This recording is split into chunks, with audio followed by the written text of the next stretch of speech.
कैसे हो आप सभी लोग। तो आज मैं आप लोगों के लिए लेकर आई हूँ 10th और 12th के बच्चों के लिए। जैसा कि मैंने अलंकार का परिभाषा और भेद बता दिया था, तो आगे मैं अनुप्रास अलंकार जो बताना था उसका मैं परिभाषा बताऊंगी, और आगे जितने शब्द अलंकार और अर्थ अलंकार के जितने भेद थे उसके परिभाषा अंतर्गत बताती जाऊंगी।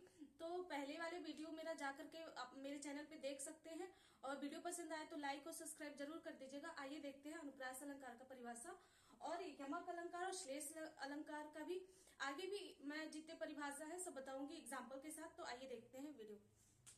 तो अनुप्रास अलंकार हेडिंग डाल लेंगे। अगर अनुप्रास अलंकार पूछता है, ये इंपॉर्टेंट है। अनुप्रास अलंकार और यमक अलंकार दो चीज जरूर पूछेगा, तो आप याद रखेंगे।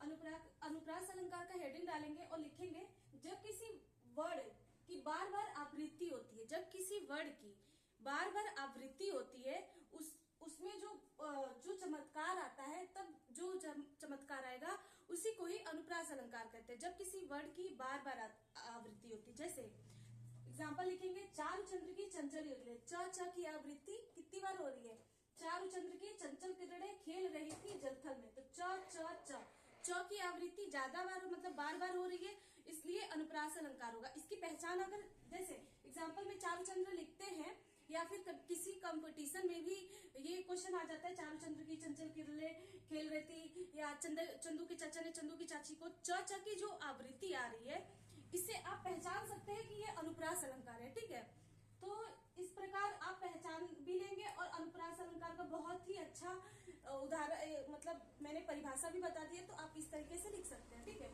आइए यमक अलंकार देखते हैं। तो यमक अलंकार जब किसी एक ही शब्द ज्यादा बार प्रयोग हो, जब कोई शब्द जो होती है वो बार बार प्रयोग होता है लेकिन उसका अर्थ अलग अलग होता है। क्या होता है कि जब हम कोई चीज होती है, एक शब्द का मतलब बार बार प्रयोग होता है, उसका अर्थ भी अलग अलग होता है, एक बार होता है लेकिन अर्थ अलग अलग होता है, तो उसको यमक अलंकार कहते हैं। ठीक है, जैसे कनक कनकते 100 गुना, माँ दत्ता अधिकार, वह खाए बौराए, नर वह पाए बौराए। ठीक है, तो कनक कनकते, एक कनक मतलब सोना, एक कनक मतलब धतूरा, तो कनक कनकते 100 गुना।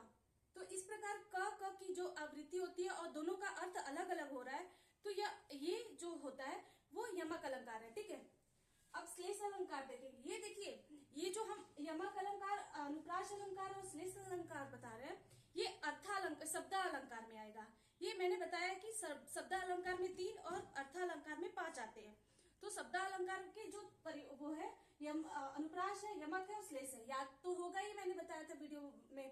तो इस तरीके से श्लेष अलंकार का परिभाषा देखते हैं कि जब शब्द जो होता है, शब्द के एक ही बार आए किंतु उसके अर्थ अनेक हो, एक शब्द आए लेकिन अर्थ अनेक हो, उसी को श्लेष अलंकार कहते हैं। जैसे रहमन पानी राखिए, बिन पानी सब सून, पानी गए न उबरे, मोती मानुष चोर।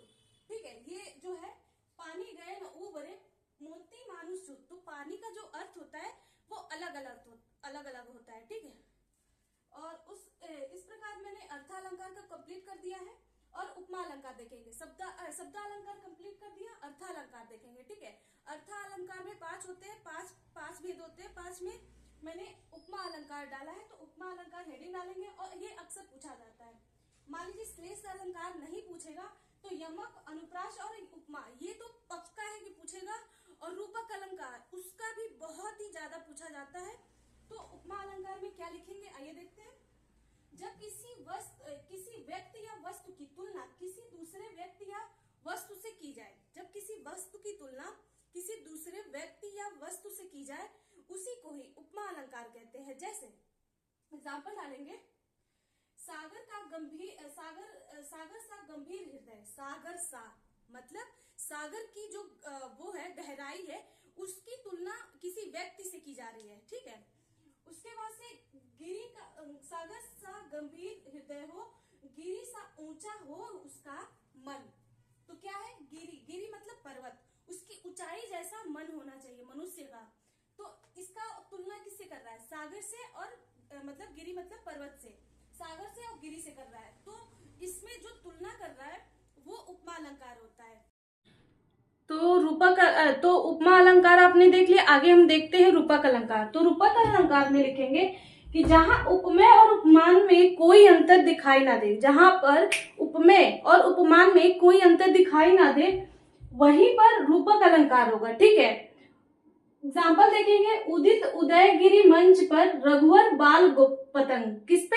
उदित उदयगिरी मंच पर रघुवर बाल पतंग।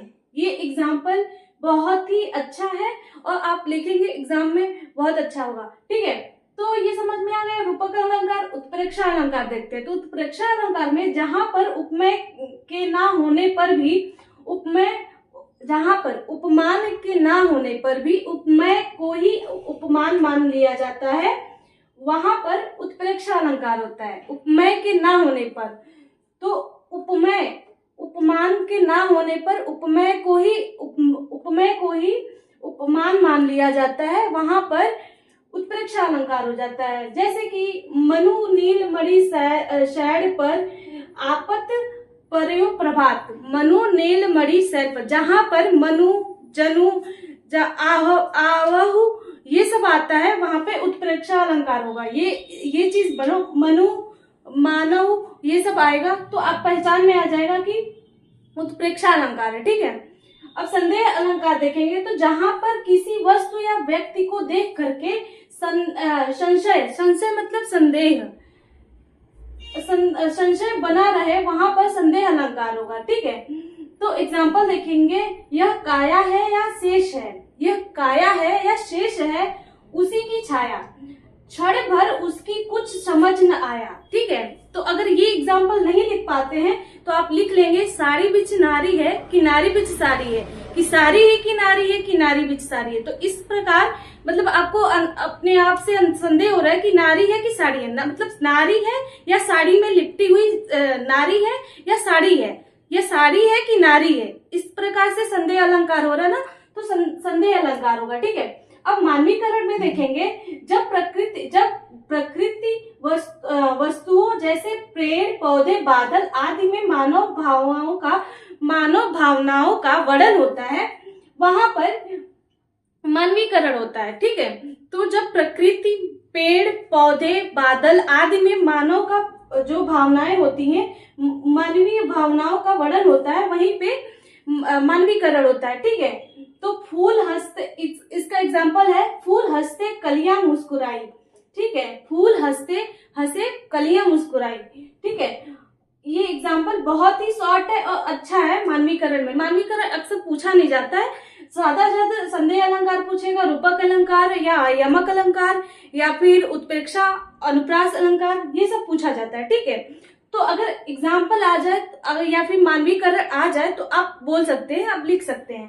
ठीक है, अतिशयोक्ति अलंकार में क्या होगा कि जब किसी बात को बहुत बढ़ा चढ़ाकर, जब किसी बात को बहुत बढ़ा चढ़ा करके बताया जाए, बोला जाए, उसी को ही अतिशयोक्ति अलंकार कहते हैं। ठीक है, इसमें क्या है कि एग्जाम्पल लिखते, जब ये राणा ने सोचा उस पर और इस पर और तब तक घोड़ा उस पर, तो इस तरीके से लिख लेंगे तो आपका बहुत अच्छा हो जाएगा। अतिशयोक्ति में यही एग्जाम्पल ज्यादा अच्छा है। और भी जब आप रामायण कभी पढ़ते हैं तो उसमें जो हनुमान जी का लंका में देखा गया, लंका का जब लंका कांड पढ़ेंगे तो आपको उसमें अतिशयोक्ति ज्यादा मिलेगा। ठीक है, तो गाइस वीडियो पसंद आए तो लाइक और सब्सक्राइब करिएगा।